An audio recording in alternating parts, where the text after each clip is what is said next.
Arrêtez de servir et vous serez libre. La citation est belle, mais les Français sont-ils vraiment prêts à affronter l'État? Décryptage d'une douce illusion.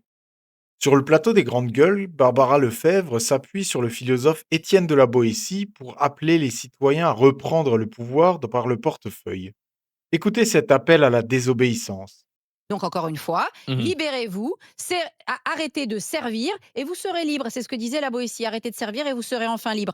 Donc aujourd'hui, il faut qu'il y ait peut-être un mouvement citoyen qui dit maintenant, on paye plus.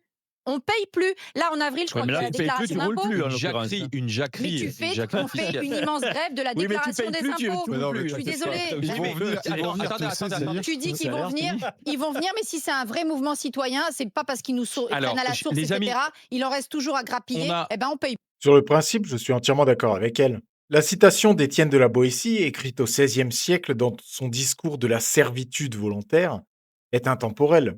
Le pouvoir de l'État ne repose que sur notre consentement à lui obéir. Si on arrête de payer, le système s'effondre.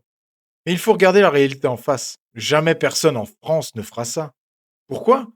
Parce que nous sommes devenus un peuple profondément domestiqué. L'État a tout verrouillé, notamment avec le prélèvement à la source.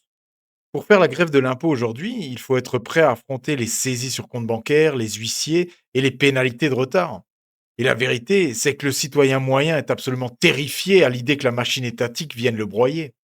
Mais il y a un problème encore plus profond. La liberté dont parle la Boétie engendre d'immenses responsabilités. Être libre de l'État, ça veut dire ne plus rien attendre de lui. Ça veut dire assumer soi-même sa sécurité, sa santé, sa retraite.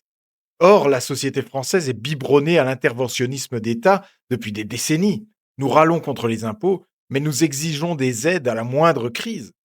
La vraie liberté demande un courage politique et personnel que la majorité n'est plus prête à fournir. Et vous, soyons tout à fait honnêtes, seriez-vous vraiment prêt à assumer les lourdes responsabilités de cette liberté totale ou préférez-vous finalement le confort de notre système actuel? Dites-moi la vérité en commentaire et partagez cette vidéo pour lancer le débat.